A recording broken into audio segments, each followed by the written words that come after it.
नातू म्हणजे काय तर दुधावरची साय ही म्हण आपल्या घराघरामध्ये वापरली जाते. आता सर्वसामान्य जी माणसं असतात यांचं उत्पन्न ठराविक असतं आणि ठराविक उत्पन्नामधून आपण काडी काडी जमवून आपण काहीतरी प्रॉपर्टी जमवतो आणि प्रॉपर्टी जमवण्याचा उद्देश असा असतो की आपल्या जी पुढची पिढी आहे ही येणारी पिढी सुखी व्हायला पाहिजे. त्यांना चार गोष्टी आयत्या त्यांच्या हातामध्ये मिळायला पाहिजेत. त्याच्यामुळे अनेक आईबाप अनेक आजी आजोबा राबतात आणि त्यांच्यासाठी काहीतरी संपत्ती आपण मागे सोडून जावी या कारणाने मग त्यांची मेहनत अशा प्रकारे फळाला लागत असते. आता एखादं घर सर्वसामान्य असू दे किंवा अगदी रईस खानदान असू दे, या प्रत्येक घरामध्ये प्रॉपर्टीवरून काही ना काही वाद असतात. पण हे वाद आपापल्या पद्धतीने आपल्या लेव्हलवरती सोडवायचे असतात. ते जर सोडवले नाही, तर फार मोठं हत्याकांड एखाद्या व्यक्तीच्या हातून होऊन बसतं. मग ते घर एखादं छोटं घर का असेना किंवा मग ते घर एखादं रईस खानदान का असेना, अशीच घटना आपल्याला बघायची आहे. ही घटना बघण्यासाठी आपल्याला जायचं आहे हैदराबादमध्ये. हैदराबादमध्ये एक 86 वर्षाचे सध्याचे व्यक्ती आहेत. त्यांचं वय वर्ष आहे 86. त्यांचं नाव आहे जनार्दन राव. आता या भागामध्ये आपल्याला राव अशा स्वरूपाची अनेक आडनावं भेटतील. अशाच प्रकारचे हे जनार्दन राव आणि साल होतं 1965. या सालामध्ये जनार्दन रावांनी एक कंपनी सांभाळलेली आहे. एक कंपनीचं टेकओव्हर घेतलेलं आहे आणि ही कंपनी आत्ता साधारणपणे 460 करोड रुपये इतका या कंपनीचा टर्नओव्हर झालेला आहे. ही जी कंपनी आहे ही ऊर्जा, मोबाईल, जहाज बांधणे इत्यादी ठिकाणी इत्यादी वेगवेगळ्या क्षेत्रामध्ये काम करत आहे आणि जनार्दन राव हे सोशल ॲक्टिव्हिस्ट देखील आहेत. अनेक संस्थानांना, अनेक दवाखान्यांना, हॉस्पिटल्सना ते देणगी देत असतात. अशा स्वरूपामध्ये या व्यक्तीचं अतिशय मोठ्या स्वरूपामध्ये काम चालू आहे. अशामध्येच त्यांचा एक नातू आहे. त्यांचं नाव आहे कीर्ती तेजा.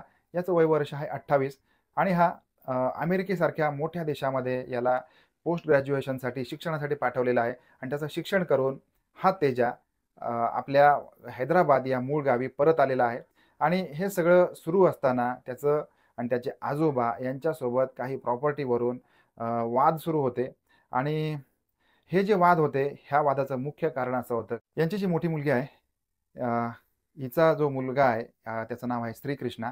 याच्या नावावरती या कंपनीचे सगळ्यात जास्त शेअर केलेले होते आणि या श्रीकृष्णाला त्यांनी डायरेक्टर बनवलेलं होतं आणि हीच सल या त्यांचा दुसरा नातू तेजा याच्या मनामध्ये खदखदत होती आणि याच कारणाची सल असल्यामुळे किंवा या संपत्तीचं वेगवेगळ्या पद्धतीने वितरण केल्यामुळे मग हा जो तेजा आहे हा त्याच्या आजोबावरती खार खाऊन होता. यांच्यामध्ये काही कारणांमुळे सततचे वाद होते आणि एके दिवशी म्हणजे गुरुवारी हा जो तेजा आहे आणि त्याची आई तिचं नाव आहे सरोजिनी दे हे दोघे मिळून सोमाजीगुडा हा जो भाग आहे, ह्या भागामध्ये जनार्दन राव राहत होते.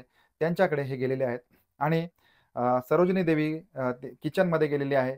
चहा आणि कॉफी असा काहीतरी इंतजाम करायचा होता. त्याच्यामुळे ते गेलेले आहे आणि दुसरीकडे अ, कीर्ती तेजा आणि त्याचे आजोबा यांच्यामध्ये प्रॉपर्टीच्या कारणांवरून वाद सुरू झालेले आहेत.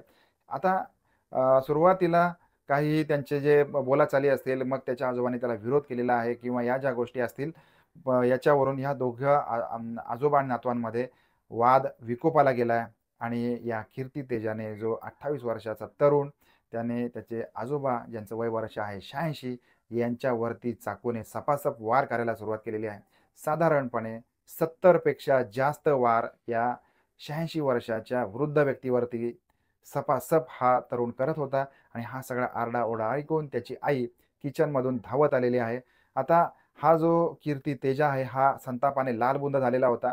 त्याचा राग इतका विकोपाला गेलेला होता, की त्याने त्याच्या आईला देखील समोर बघितलेलं नाहीये आणि त्याने त्याच्या आईवरती सुद्धा या चाकूचे 4 वार केलेले आहेत आणि हा सगळा आरडाओरडा ऐकून आता हे मोठं सरंजाम्यांचं घर होतं. यांच्या घरामध्ये नोकर-चाकर होते आणि सगळ्या गोष्टी त्यांच्या घरामध्ये सुविधा होत्या. त्याच्यामुळे मग हे जे नोकर-चाकर आहेत ते धावत आलेले आहेत आणि त्यांनी कीर्ती तेजा याला अडवलेलं आहे. त्याच्या हातातला चाकू घेऊन फेकून दिलेला आहे आणि पोलिसांना तात्काळ खबर केलेली आहे. पोलीस देखील या जागेवरती आलेले आहेत आणि मग पंचनामा सुरू केला आहे. आता पोलिसांनी या व्यक्तीला हा जो तरुण आहे, याला ताब्यात घेतलेला आहे. आता या सगळ्यांमधून आपण काय बोध घेऊ शकतो? तर एखादं घर फार मोठं असेल, खानदान मोठं असेल, आणि तरी देखील या घरामध्ये अशा स्वरूपाच्या भानगडी, अशा स्वरूपाच्या अ, संपत्तीच्या वाटाघाटीवरून अनेक प्रश्न उपस्थित असतात. जसे छोट्या घरांमध्ये असतात, त्याचप्रमाणे वादविवाद अशा मोठ्या घरांमध्ये देखील असतात. आता याच्यामधून सामंजस्याने आपण मार्ग काढू शकतो. आता अशी माहिती समोर येते, की हा जो तेजा आहे, याच्या नावावर 460 कोटी संपत्तीपैकी फक्त 4 कोटीचे शेअर या तेजाच्या नावावरती या आजोबांनी केलेले होते आणि याचा राग मनात ठेवून मग त्यांनी त्याच्या आजोबांना संपवलेला आहे. आता सर्वसामान्य व्यक्तीसाठी 4 करोड ही देखील इतकी मोठी रक्कम असू शकते, की त्याचा आपण विचारही करू शकत नाही. परंतु जर का अशा स्वरूपामध्ये संपत्तीचं असंतुलितपणे जर विभाजन होत असेल, तर एखादी व्यक्ती इतक्या थराला जाऊ शकते, अ, याचा आपण विचार देखील करू शकत नाही. आता याच्यामध्ये जर का सामंजस्याने अ, हे केलं गेलं असतं, वाटाघाट केली गेलेली असती, तर कदाचित या 86 वर्षीय व्यक्तीचा मृत्यू ओढवला नसता. त्याचबरोबर अ, दुसरी गोष्ट असते ती म्हणजे विश्वास ठेवण्याची. एखादी व्यक्ती एखाद्या व्यक्तीवरती तेव्हाच विश्वास ठेवते ज्यावेळेला ती समोरची व्यक्ती त्याच्या विश्वासाला पात्र असेल आणि जर का अशा वेळेला जर का आपल्याकडून समोरच्या व्यक्तीचा आपण विश्वास कसा जिंकू शकतो आणि हा व्यवसाय आपण कसा वाढीस नेऊ शकतो. आपण आपल्या श्रेष्ठ आणि ज्येष्ठ आहेत यांच्या मनामध्ये आपण आपलं स्वतःचं वेगळं स्थान कसं निर्माण करू शकतो आणि हे जर का आपल्याला सगळं काही करता आलं नाही, तर आपण स्वतःचं एम्पायर कसं उभं करू शकतो, या गोष्टींकडे तरुणांनी जास्तीत जास्त लक्ष गेलं पाहिजे. या सगळ्या स्टोरीबद्दल किंवा सत्यकथेबद्दल आपलं काय मत आहे, ते देखील कमेंट करून जरूर कळवा. भेटणार आहोत आपण पुन्हा एकदा अशाच एखाद्या नवीन क्राईम स्टोरीमध्ये रात्री बरोबर 8 वाजता. तोपर्यंत काळजी घ्या. धन्यवाद.